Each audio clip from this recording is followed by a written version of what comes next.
Welcome back. We're here to preview Saturday afternoon's Premier League game between Liverpool and Queen's Park Rangers. Matt will start with the home side. 2 games recently, both against sides in the bottom half. Another one here, but recently there's only 1 point out of 6 in their 2 most recent games.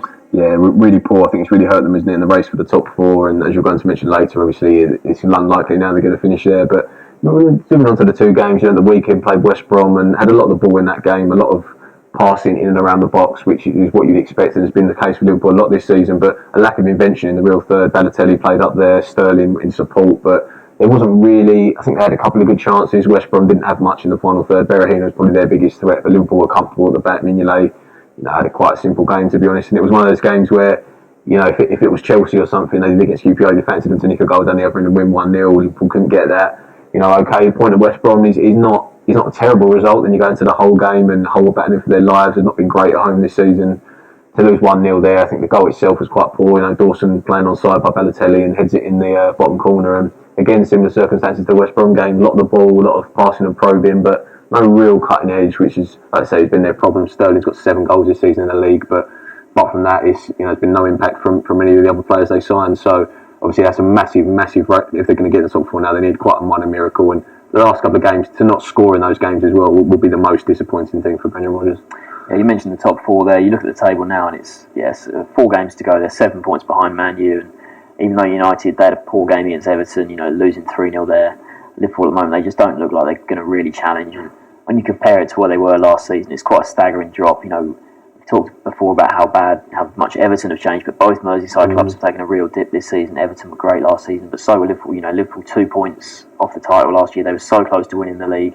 They did lose their top scorer, Luis Suarez, obviously a huge blow there, but there's so many other things as well. Gerrard's had a poor season in his last campaign, as a Liverpool player.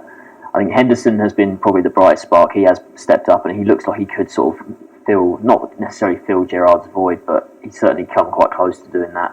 But, the other players, you look at Sterling, he started the season really well, very bright, but since, sort of the second half of the season, it's been a bit hit and miss from him. The Balotelli thing, that was just turned out to be a terrible signing. He'd have done absolutely nothing. Started these last 2 games, not been able to find the net, and not even really threatened, to be honest. So poor there, and you look at their recent form, no wins in their last 2 league games, just 4 points from their last 5 league games, and then you include that the FA Cup semi-final defeat to Aston Villa as well. Just a really poor month for Brendan Rodgers. A lot of pressure on him. Personally, I can't see him going in the summer. You've got to give him time maybe to see who he signs this summer. There's been some bright, Emre Can's looked like a decent signing. He's still very young as well. That was obviously a good bit of business, but it'll be interesting to see who he goes after this summer because a lot of clubs up there, arguably scouting the best players, and it'd be interesting to see who Liverpool can get, who they can necessarily beat the other clubs too. So it'll be interesting to see who they sign, but I think Rodgers, it'd be very harsh on him to sack him because obviously they were fantastic last season. But you mentioned the summer is obviously really important, isn't it? I think he wants to get another striker in, doesn't he? Sturridge last season.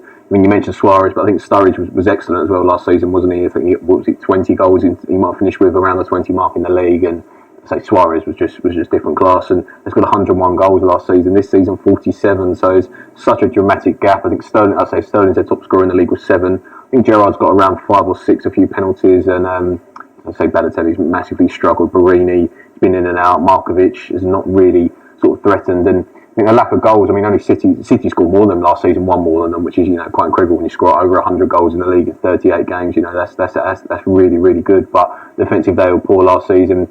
And you think about they finished second, then they're going to finish.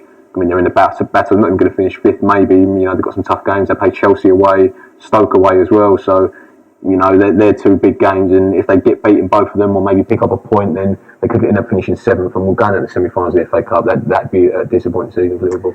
Definitely. Moving on to QPR, this is a game Liverpool back at home now. They've had 2, quite difficult away games at West Brom and Hull. 2 sides down there, and they now host QPR. Another side down in the relegation scrap, and QPR are going to this game. It's no win in 3 for them, and down in 19th now, they're looking more and more likely like they're going to probably go back down to the Championship because you look at Leicester absolutely flying at the moment.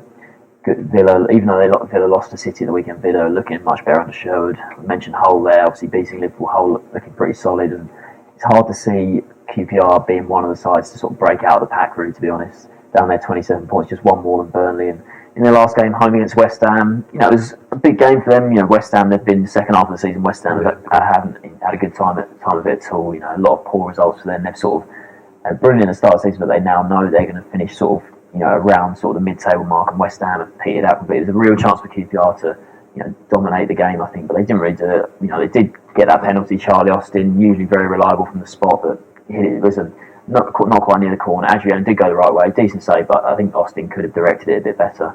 But missing a penalty, that's a golden opportunity which they missed. They had a goal disallowed, but they just didn't quite do enough, and it was a big game for them. And now they've got 2 really difficult games coming up. Certainly, I think you mentioned Austin. The big thing of that is obviously he's gone off the boil a little bit. Still chipped in with 17 goals, which is obviously massively impressive. I think the next top scorer after that is Lee Rothfer with 4 goals. So you're thinking, Zamora, Vargas. I think Vargas has got 3. Vargas has been quite good, been injury prone. Zamora is never going to get you sort of 10 goals. And the next 2 games obviously massive. They play City after this one. So you got Liverpool away, City away. That's tough, and you're thinking maybe they're going to have to get something out of those games. They do play Newcastle at home, from Newcastle, we're no bet there. They're not massively out of the struggle at the moment. They play Leicester away last game of the season. It could all be done and dusted by them. They could already be relegated by the time they go to Leicester. Only won 1 of their last 9 in the league, but away from home, they've not been beaten in the last 2. I mean, that good win at they had a good win at West Brom, didn't they? And then drew 2-2 with Aston Villa as well, so I didn't drop points there. But away from home, we talk about their long run where they didn't win for ages, kept losing, but they've been okay lately. But it's a tough game to go to Anfield because Liverpool at home have been good. So yeah, certainly 2 out of form sides, and you feel for QPR, like you said, that they probably need to get something out of these next 2 games. Maybe 2 points, or even maybe nick a win in 1 of the 2 games to give themselves a chance. But so 2 out of form sides. What's your score prediction? It's a tough one, isn't it? You'd have to fancy Liverpool, but there was a game earlier in the season, QPR Liverpool, and QPR were very unfortunate to lose that game when it was 3-2 Liverpool in the end. Liverpool scored really late on to win that game, but I'd say at home Liverpool only lost 1 of the last 16 all competitions at Anfield, so you probably have to fancy them despite their poor form. I don't think it'll be comfortable at all. I'm actually just going to go 1-0 Liverpool. It's 1-0, yeah. I think Liverpool will win as well. It's hard. I know Liverpool are out of form, but so are QPR. So I think you've got to back the bigger home side here, and I'm going to go for a 2-0 Liverpool win. So both fancy Liverpool to win 2-0 here. Thanks for watching.